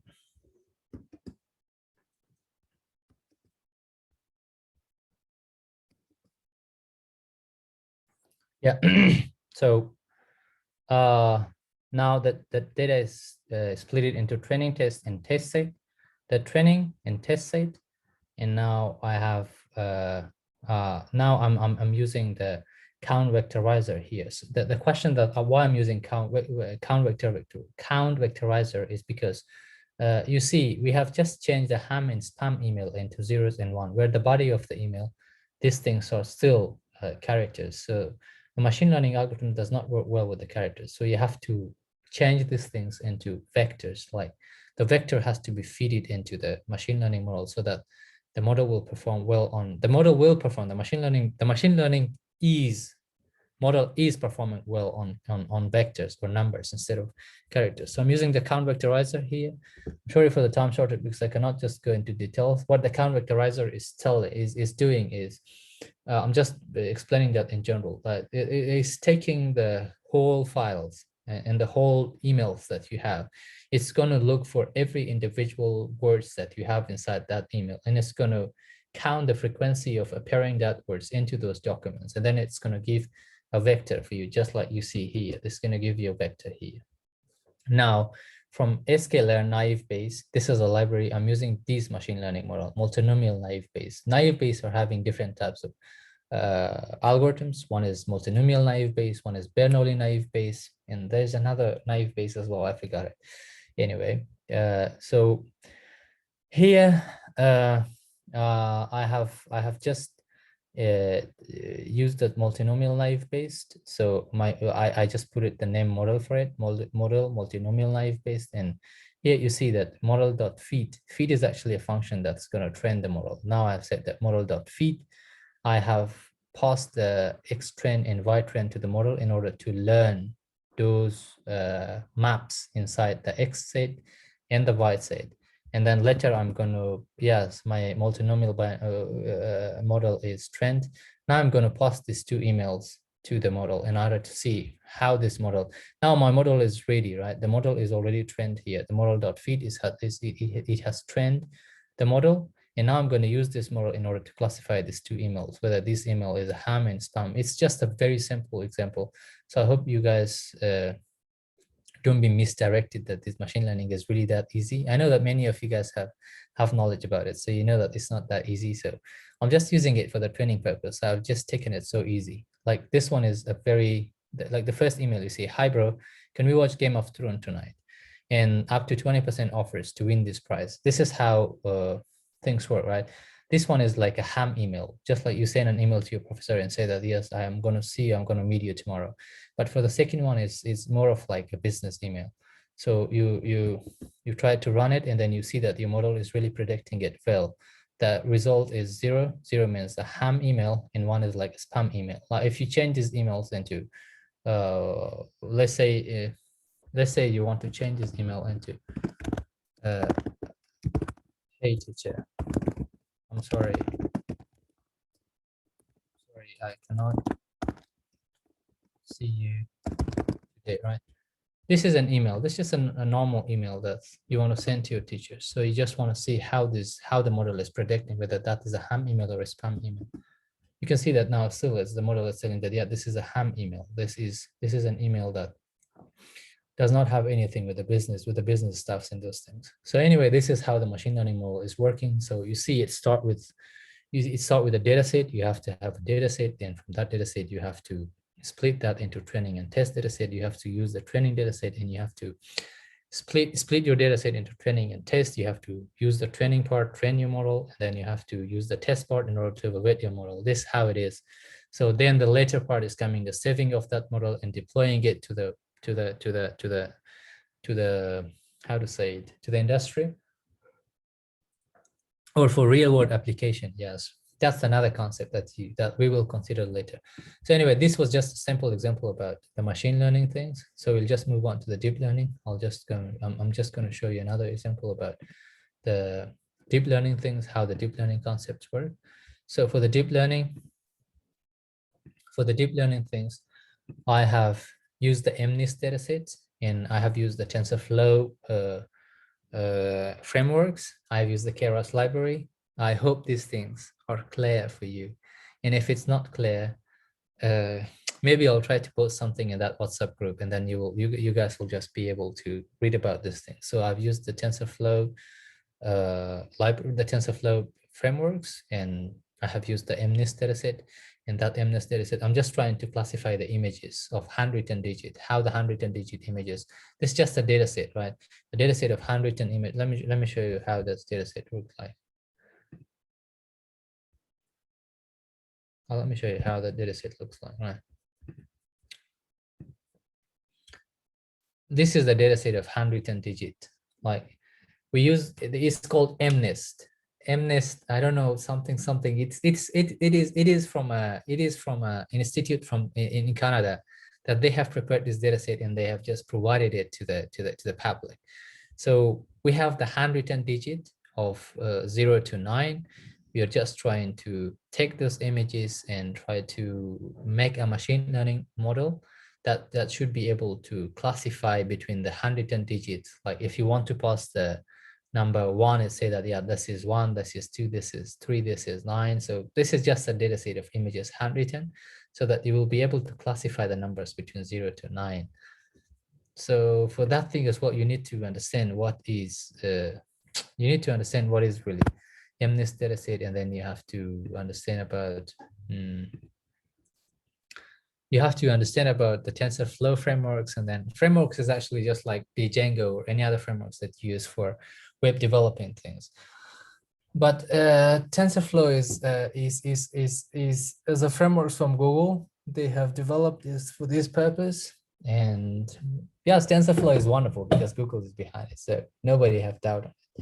All right, I take all the libraries that I need, and I have imported those things. So I'm trying to download the dataset of MNIST, and I'm trying to split that into training and test. So train images and the train labels like X-train, Y-train, and X-test, Y-test. So I'm just splitting those into those dataset. Now I'm going to see the length of the dataset. Of X-train is 60,000 images. For the test image, I have 10,000 images, and the shape of every image is 28 by 28 pixels. These are just image of, it's a black and white images. It's not a color images. It's a one channel image, right? So this is how the image look like for a computer. This is how the image is. Like according to our eyes, we see image like this, right? We see the image like this, but according to computer, this is how image look like. The image is just a bunch of pixels. It's a 2D array where you have the values, and those values are trying to tell you the pixel intensity of every individual images. So if it's a black and white images, the intensity of the pixel is between 0 to 255. And if it's a 3-channel images, then you will be having like 3 channels for R and G and B, or G and R and B. So that is a complicated things. If I just move on to that, then we will be really going a lot. This is almost one hour and 50 minutes. Anyway, this is how the image look for a computer, and this is how the image is for us. Like this is how we see the images, right? So you see, this is an image of 5, and how it looks in the trend set. So it's a 5, right? So now we are going to normalize these images, because for the training, for training the deep learning model, the data has to be prepared. This task of, I mean, data collection, data cleaning, data normalizations, these are the tasks of data analysts. And then when the data analyst, okay, now we're just going to normalize the images. We normalize that. Now we see how the normalized image looks like. This is how the normalized image looks like. So normalization is just going to give you the value of the images between 0 and 1. So that will be very easy for the machine learning algorithms in order to figure out the features and try to relate those features into the target values. Anyway, we move on to how do we develop the deep learning model. Now, Keras is having two types of interface. One is sequential, one is functional. So sequential is actually a sequence of layers, one after the other. You use the sequential model, and then you have to use the different layers that you want. You see here, I have used 1, 2, 3, 4, 5. I have used the 5 layers. The first layer is a flattened layer, is the input layer. Then it is the middle layer. This is the hidden layer. This is the hidden layer. I was explaining you on the board, like how the neural networks looks like. That this is the input layer. This is the hidden layer. Nobody knows what is really happening here. Now you see, I was talking about the activation functions. The activation functions here that I have used is the ReLU activation function. It's going to give you the value between -1 and 1. It's not a sigmoid functions, but here I have used the sigmoid functions at the last layer because I'm going to classify these things into 10 classes. There are 10 neurons that I have. So the optimizers, I have used the ADAM, the loss, I have used the sparse categorical cross entropy, and the metrics that I'm using as a categories. Now you will see how the training purpose is taking place. Now you see it, how the training is taking place. You see how the training is taking place now. Now it's just going to map the values from X into the Y, the values from X into the Y, the values from X into the Y, right? And this is actually the training of a deep learning, the deep learning algorithms. The deep learning model, sorry, algorithm is not going to be trained, it's model when it trained. This is how the training is taking place. So you see that up to now, we have a model. Our model is having the accuracy is, okay, you see the different, is the accuracy start from different things. Like first it is 0.8856% accurate. And then it's increasing to 0.926. 0.9926% accurate. That is going to classify those images well into 10 classes of into that 10 classes of numbers, right? So now we are going to test our model, how our model is working. Now we trained our model on the training data set. We are getting the 0.9926% accuracy. Now we are taking the test image and test level and see how our model is acting on the test data set. We said for a training, for training a deep learning model, we need the training data and we need the test data. So we train our model on the training data, and now we're looking for it, how it performs on the test data. So model.evaluate will do it for us. We just evaluate our model. You see that our model is, the loss for this one is 0.10, and the accuracy for this one is 0.97 accurate. Our model is 0.97 accurate to be able to classify images of handwritten digits into one of those categories of 0 to 1. And I said that the machine learning algorithm is actually the optimization problem. So what we do here is we're trying to reduce the loss. You see, the loss from here, the loss is 0.37, but here the loss is decreased to 0.0234. That's what we're looking for. So in the training process, you can see that the loss is decreasing, whereas the accuracy is increasing, and that is mutually exclusive. Like when the loss is decreasing, then the accuracy will increase automatically. But if the loss is increasing, the accuracy will decrease automatically. So when we're training your deep learning, you have to consider one thing, that your model shouldn't be overfitted. Any model shouldn't be underfitted. Like underfitting and overfitting is the very are very basic problems, very common problems when you're working with deep learning, because there in deep learning, when a model is overfitted, then it doesn't work well. And if model is underfitted, is also a problem, because your model is not able to learn. If it is overfitted, then it's learning too much. Like it cannot work fine with the test data, but it is very good with the training data. Anyway, now I'm going to use the confusion matrix in order to show you how a model is accurate, how accurate a model is, and how it is going to plot this. Now you see we have the 10 class from 0 to 10. These are the truth data, and these are the predicted values that our model has predicted. Now for the number 0, you see that our model has predicted 9% 68 times this one to be 0, and this is actually a 0. It has predicted that 0 to be 9 2 times, that 0 to be 8 1 time, that 0 to be 6 times, and that 0 to be 5 2 times. And likewise, for 1, our model has predicted that this is 1. 1,127 times has predicted that a model, that this 1 is 1 when we pass the test data set to the model. And then again, 2 times it predicted the 1 to be 9, 2 times it predicted the 1 to be 8, 3 times it predicted the 1 to be 7, 2 times it predicted the 1 to be 6, and 5 times it predicted to be 2. Yeah, that's how we are going to evaluate our model, how our model is really working on the test data. And that's it, I think. I'm really tired. it is almost 2 hours that I've talked continuously. Anyway, sorry for the delay that took place at the beginning of this webinar. And I'm really glad to be here. And I'm really glad that I shared my knowledge with you guys. And hopefully we will be able to conduct even more productive sessions and programs. And once again, I'm going to repeat that we do this program for you. We are actually doing these programs for you, and we couldn't do it without you guys. Thank you very much for joining. And if you have anything at the last, you're welcome to say it to me. Thank you very much. Thank you so much, Mr. Fridoon. It was very interesting and helpful for me. You're welcome. You're welcome. You're welcome. You guys will be, I think in the next programs, you guys will be even alert. Let's just keep in touch in that WhatsApp group. I particularly will post many content in that group, and I mean, through that group we can just how to say, boost each other's knowledge.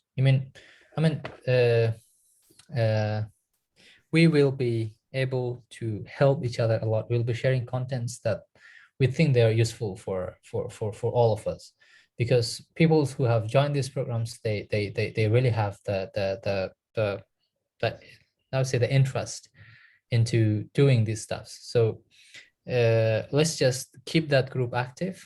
We and all of us will just keep posting the content there. And if there is something informative, we can just post it there. We can just help each other, push each other to learn more. And I would like to thank everyone who joined this program. And yeah, I'm done. My throat is now dry. I have to drink some water. Yeah. So thank you for your valuable time. So mostly we'll be meeting up next Sunday again with a new version of a webinar. So the same intimation will be given over the WhatsApp group. So be active and be safe. Thank you everyone.